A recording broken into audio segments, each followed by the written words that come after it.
And here is the Writer's Almanac for Tuesday, the 15th of May, 2018. Emily Dickinson died on this day, 1886, Amherst, Massachusetts, after a long illness during which she did not allow her doctor to come to her bedside, only to stand in the doorway. She was 56 years old. She had left specific instructions for her burial. Her casket was carried by the family's 6 Irish hired men past her flower garden, through the barn and back of the house, and through a field of buttercups to the cemetery. Only a few of her 1,800 poems had been published in her lifetime, those anonymously. Her Irish maid Maggie was aware of them, but her sister Lavinia was not, and when she discovered them, she decided not to burn them, as Emily had told her to do with all her papers. Lavinia burned the letters, but not the poems, and the first volume came out in 1890, severely edited to fit Victorian style.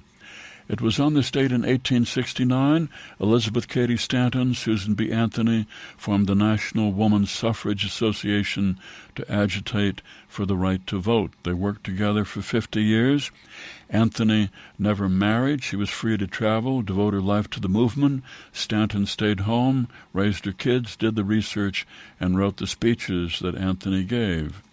It's the birthday of Lyman Frank Baum, born in Chittenango, New York, 1856, who gave us The Wonderful Wizard of Oz in 1900.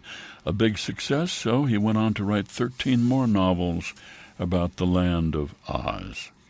It's the birthday of Catherine Ann Porter, born Indian Creek, Texas, 1890, author of Ship of Fools, Flowering Judas, and other stories, Pale Horse, Pale Rider. Catherine Ann Porter, who said, "I have a very firm belief that we are not masters of our fate. We don't direct our lives.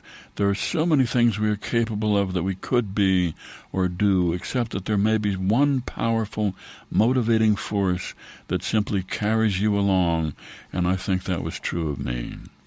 And it's the birthday of Laura Hillenbrand, 1967, Fairfax, Virginia, author of a biography of the racehorse Seabiscuit, the winningest racehorse in history. She wrote it in 17 months, and her editor read it and sent her an email. "This is the most satisfying story I have encountered in my 11 years as an editor." And then wrote Unbroken, a World War II story about a man named Louis Zamperini, whose bomber crashed in the Pacific in 1943, spent 47 days adrift on a raft, was captured, then tortured in Japanese prisoner of war camps. Laura Hillenbrand, who said, "I feel so fully alive when I'm really into a story. It's probably what a racehorse feels like when it runs.